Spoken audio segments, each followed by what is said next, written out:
Et c'est pourquoi nous allons commencer par le commencement. Et je pense que le doyen l'a rappelé tout à l'heure par rapport au début, par rapport au début effectivement du cours de philosophie, par rapport au début de toute philosophie, qui consiste effectivement à répondre à la question de savoir qu'est-ce que la philosophie. Il l'a dit. Il a évidemment dit que en fait, la première difficulté qui se présente lorsqu'on aborde la question de la philosophie, c'est qu'en fait, bizarrement, et c'est très bizarre, la philosophie également, elle est bizarre. Ce qui fait que la philosophie est bizarre, c'est qu'effectivement, elle est la seule discipline qui n'a pas une définition exacte. On peut définir l'histoire par le passé des hommes, on peut définir les mathématiques à travers les nombres et les figures, ok, on peut définir la sociologie parce que la sociologie porte sur des faits sociaux, mais on ne peut pas définir la philosophie. Pourquoi? Parce qu'il l'a dit tout à l'heure, en philosophie, effectivement, chaque philosophe a sa propre définition de la philosophie. Donc, chaque philosophe intervient par rapport à sa conception, par rapport à sa vision de la philosophie. C'est pourquoi il faudra retenir, chers élèves, une chose.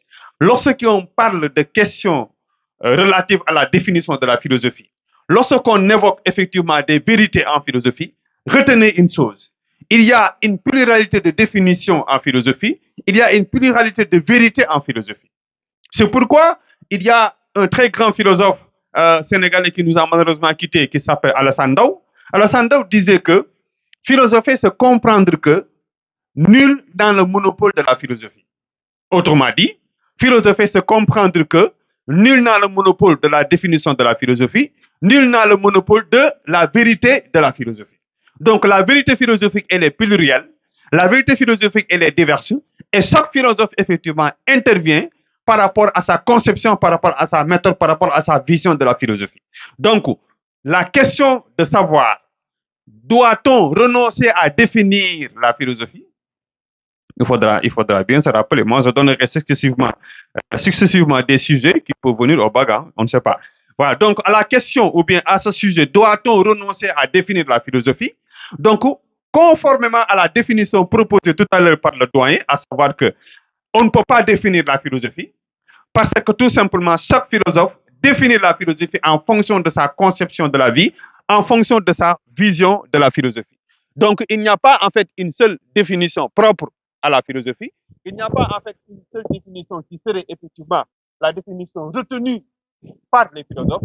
C'est que chaque philosophe effectivement définit la philosophie en fonction de sa vision, en fonction effectivement de sa conception de la vie. Mais attention, j'ai dit, doit-on renoncer à définir la philosophie? Voilà en fait le sujet. Doit-on renoncer à définir la philosophie? Et avant de continuer même sur le sujet, je voudrais d'abord prendre une petite pause pour vous dire qu'à chaque fois que l'on vous donne un sujet de philosophie sous forme d'interrogation, à chaque fois que l'on vous donne un sujet de philosophie sous forme d'interrogation, est-ce que vous m'entendez? Enlevez le point d'interrogation. Enlevez le point d'interrogation et réécrivez le sujet sous sa forme affirmative. Et si effectivement je prends le sujet suivant, doit-on renoncer à définir la philosophie? Si j'enlève le point d'interrogation, j'ai quoi? On doit renoncer à définir ça, il faut retenir ça comme étant la thèse de votre sujet. Ça, c'est la thèse du développement. N'importe quel sujet que l'on vous donnera, il ne faut pas confondre cela. À chaque fois qu'on vous donne un sujet de philosophie, sous forme d'interrogation, enlevez le point d'interrogation et considérez ce que vous avez comme étant la thèse. Comme étant la thèse. Est-ce que ça c'est clair, les gars? Et même pour faire une introduction, vous n'avez pas besoin effectivement de vous fatiguer. Je voudrais simplifier les choses. En philosophie, l'introduction, c'est seulement 2 parties.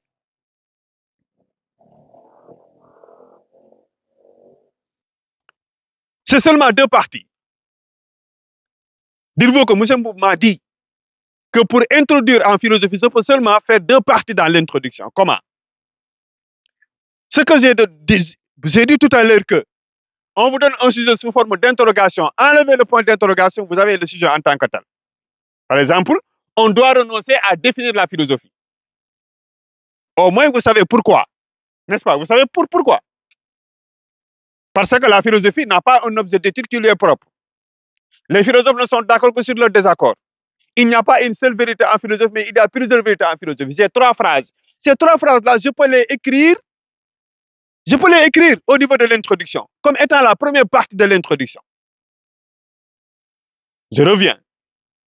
Pour introduire un sujet philosophique, dites-vous seulement que j'ai 2 parties dans l'introduction. Pourquoi je le dis? Parce que vous avez 2 parties dans le développement. Les 2 parties de l'introduction reflètent effectivement les 2 parties du développement. Donc, j'ai dit tout à l'heure, doit-on renoncer à définir la philosophie? Si effectivement, dans mon brouillon, j'ai écrit, on doit renoncer à définir la philosophie, je prends en tant que tel le sujet, en commençant par dire que, généralement, il est difficile de parvenir à une définition unique et unanime en philosophie. Les philosophes eux-mêmes ne sont pas d'accord sur une seule et unique définition de la philosophie. D'ailleurs, la philosophie n'a pas un objet d'étude propre. Et automatiquement, j'introduis le sujet. Je dis, certainement, c'est pour cette raison que l'on nous dit, ou bien c'est pour cette raison que l'on demande si on doit renoncer à définir la philosophie. Lolo yow, c'est première partie jàll na. Introduction bi. Première partie introduction bi. Vous prenez 3 phrases pour justifier le sujet. Maintenant, la deuxième partie introduction bi, attention les gars. Deuxième partie introduction bi, attention les gars. Deuxième partie bi, vous n'avez pas besoin d'aligner des phrases. La première partie, vous alignez 3 phrases qui justifient le sujet. Mais la deuxième partie de l'introduction, vous le faites sous forme de question. Est-ce que vous comprenez? La première partie, vous justifiez, vous posez le contexte dans lequel le sujet dans lequel s'inscrit le sujet. Et dans la deuxième partie de l'introduction, vous le faites sous forme de question. Pourquoi sous forme de question? Parce que c'est ça qui va constituer votre problématique. Je vais donner cet exemple tout à l'heure. J'ai dit tout à l'heure, doit-on renoncer à définir la philosophie? J'enlève le point d'interrogation. J'ai comme réponse, on doit renoncer à définir la philosophie.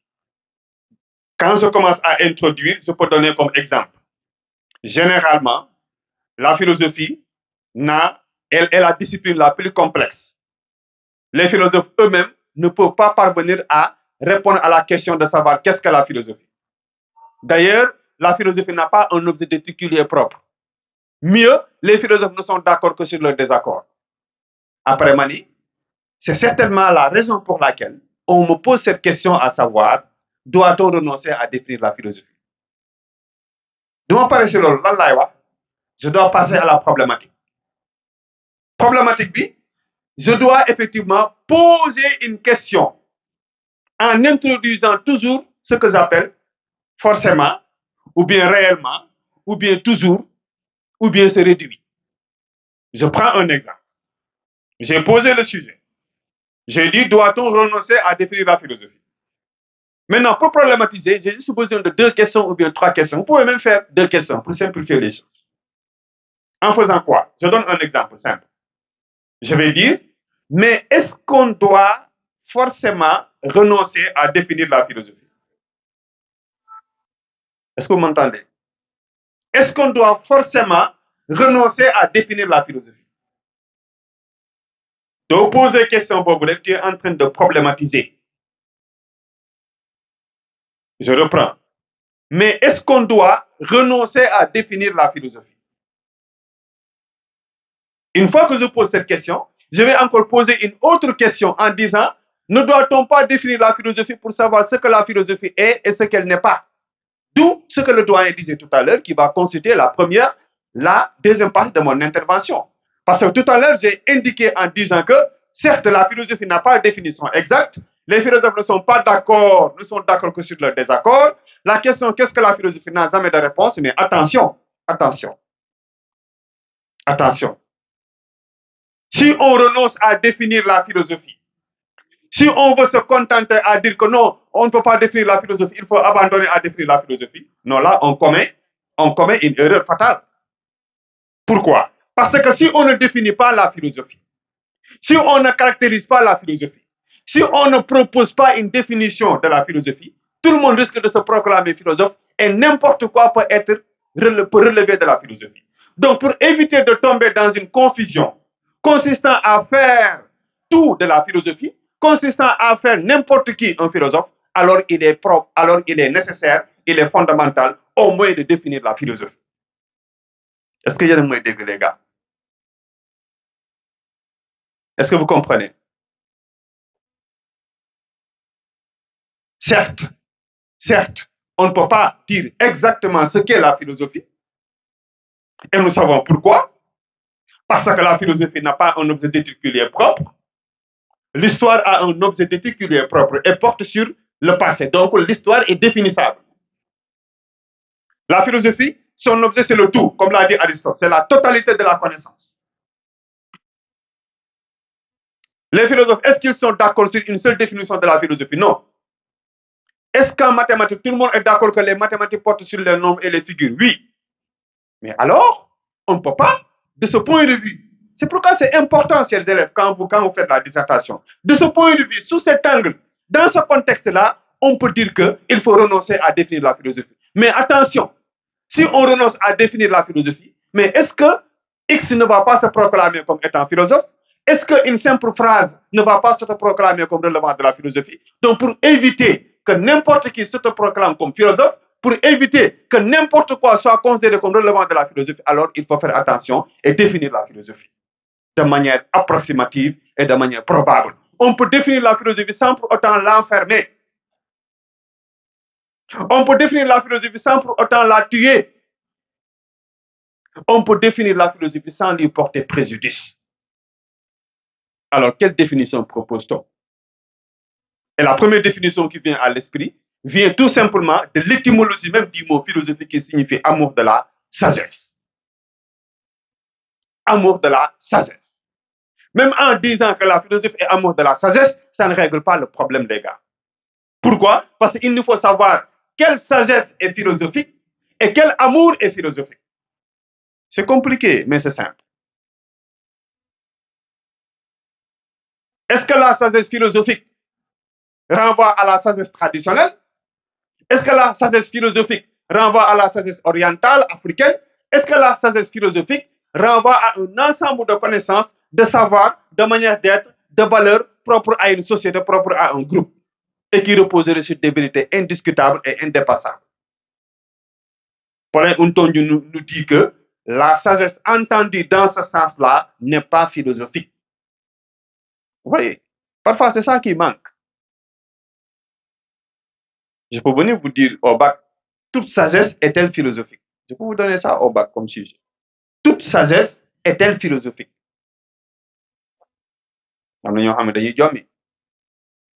Toute sagesse est-elle philosophique? La sagesse, c'est quoi? C'est un savoir, mais aussi c'est savoir-être et savoir-faire. Donc la sagesse, c'est un ensemble de connaissances, de savoirs, de valeurs et de vérités propres à un groupe, propres à une société.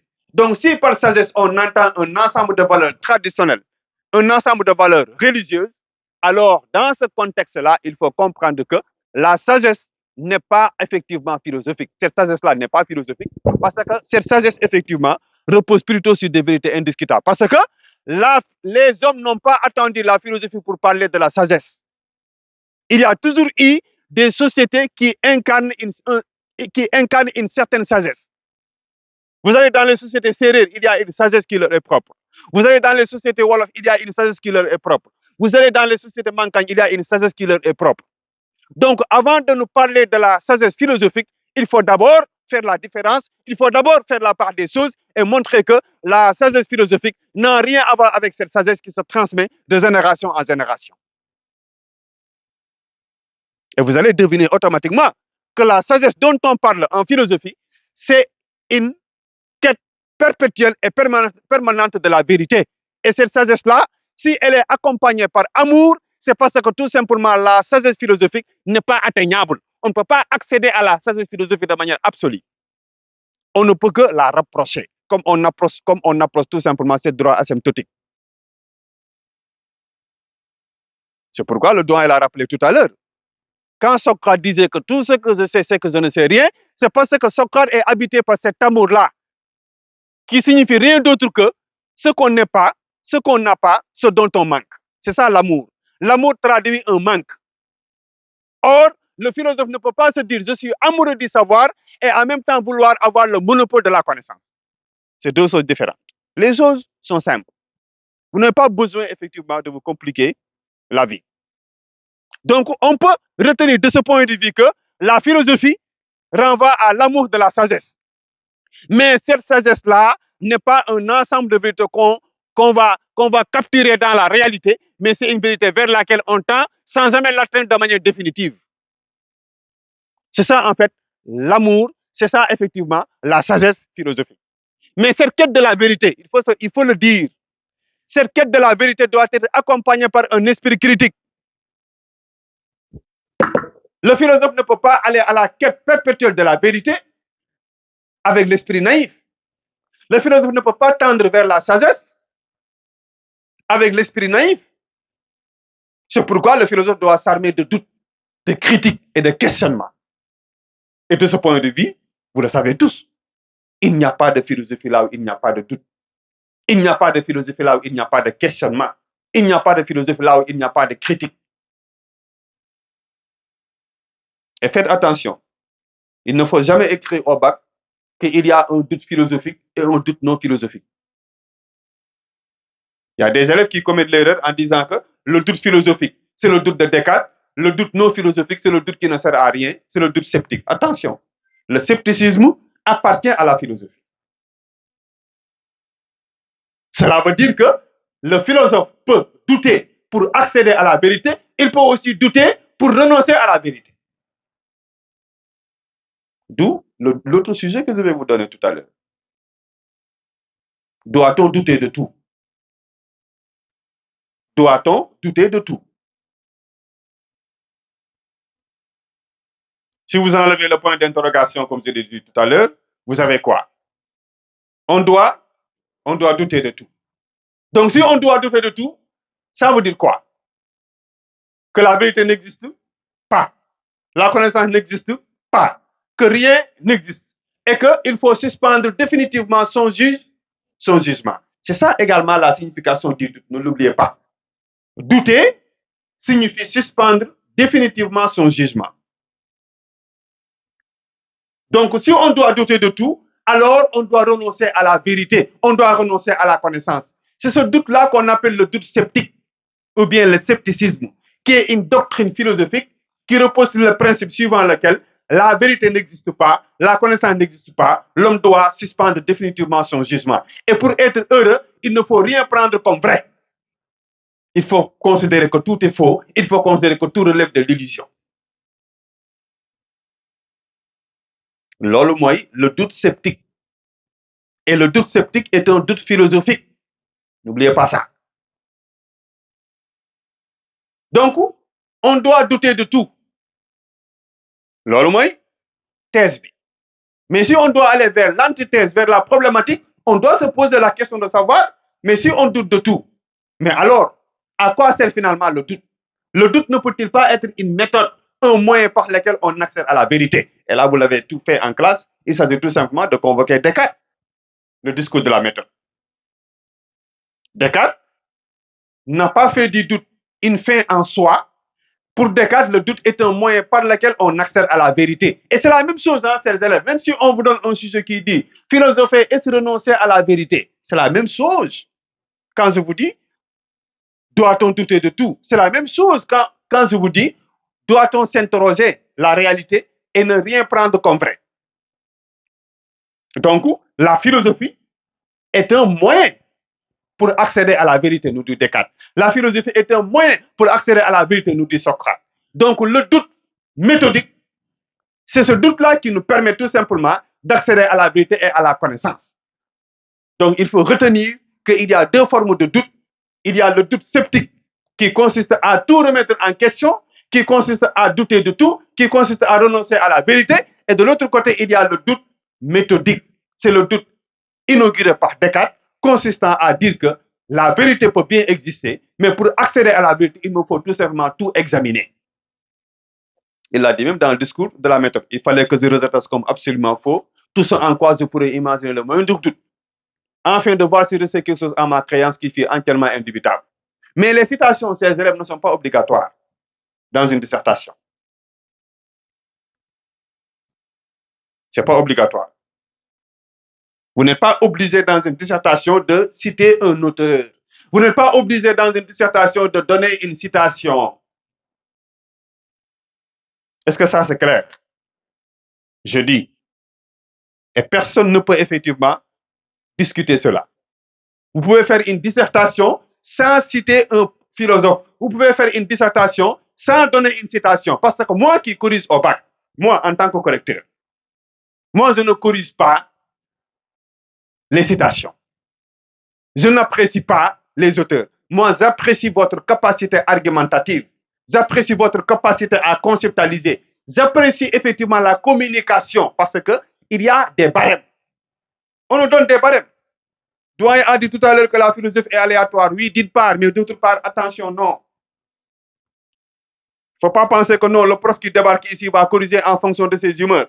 Si ce que vous dites, ça colle avec ce que pense le prof, rectez à la moindre. Non, le prof corrige sur la base d'un canevas. On lui envoie ça depuis l'office du bac. C'est sur la base d'une correction que le professeur va corriger. Et tous les correcteurs du Sénégal auront ce canevas-là. Donc attention à ces préjugés. Donc je reviens aux choses sérieuses. La philosophie repose entièrement sur le doute, sur le questionnement, sur la remise en cause des vérités établies. C'est pourquoi le philosophe se distingue de l'homme du sens commun. C'est pourquoi la pensée philosophique s'oppose à la pensée commune. Et l'homme du sens commun, vous le connaissez tous, c'est l'homme qui est représenté par Platon dans cette caverne-là. Platon nous dit que l'homme du sens commun, c'est cet homme-là qui vit dans la caverne. La caverne ne représente rien du tout que l'ignorance. La caverne ne représente rien du tout que l'illusion. L'homme qui vit dans la caverne symbolise parfaitement l'homme du sens commun, qui se contente de croire à ce que tout le monde dit, qui n'examine pas, qui ne doute pas, qui ne critique pas, qui croit à tout, qui adhère à tout ce qu'on lui dit.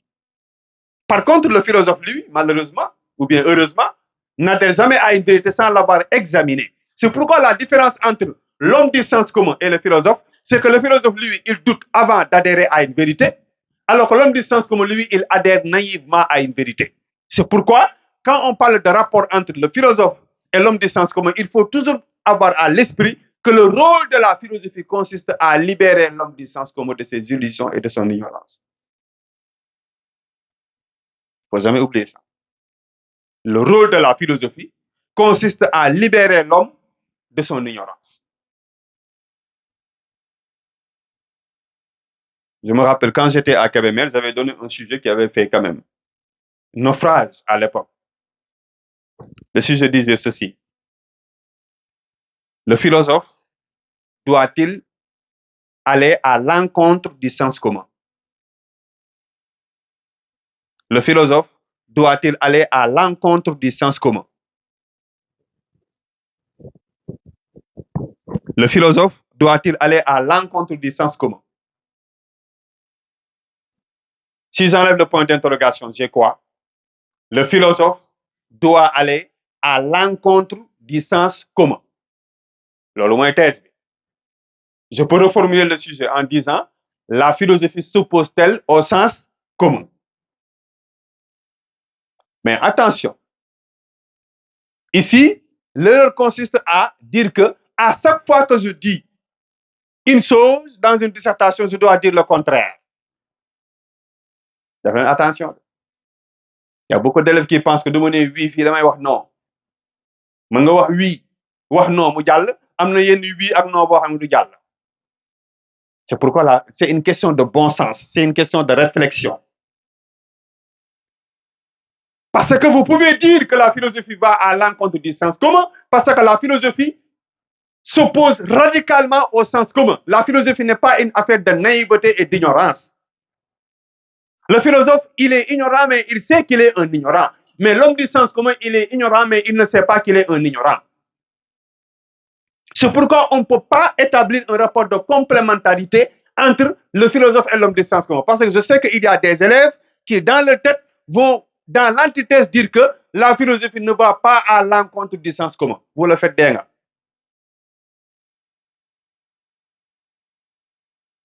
Si vous dites que la philosophie ne va pas à l'encontre du sens commun, mais comment vous allez montrer que la philosophie et le sens commun peuvent cohabiter ensemble? Donc c'est une question de bon sens. Attention.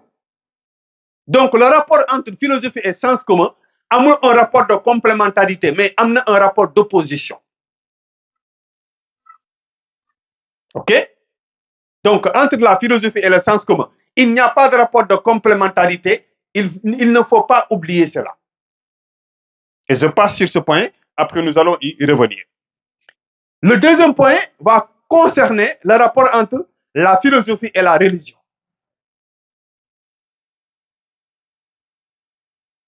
Conformément, chers élèves, à ce que je viens de dire concernant les principes de la philosophie, le principe du doute, le principe du questionnement, le principe de la remise en cause, le principe d'examen critique, on pourrait effectivement dire que la philosophie s'oppose à la religion. Parce que la religion, c'est le domaine de la foi, c'est le domaine de la croyance. Il y a des élèves qui vont même dire que c'est le domaine de la croyance aveugle. Ne dites pas ça. La religion, c'est le domaine de la croyance. Et sous ce rapport, il y a un conflit parfois qui existe entre la foi et la raison.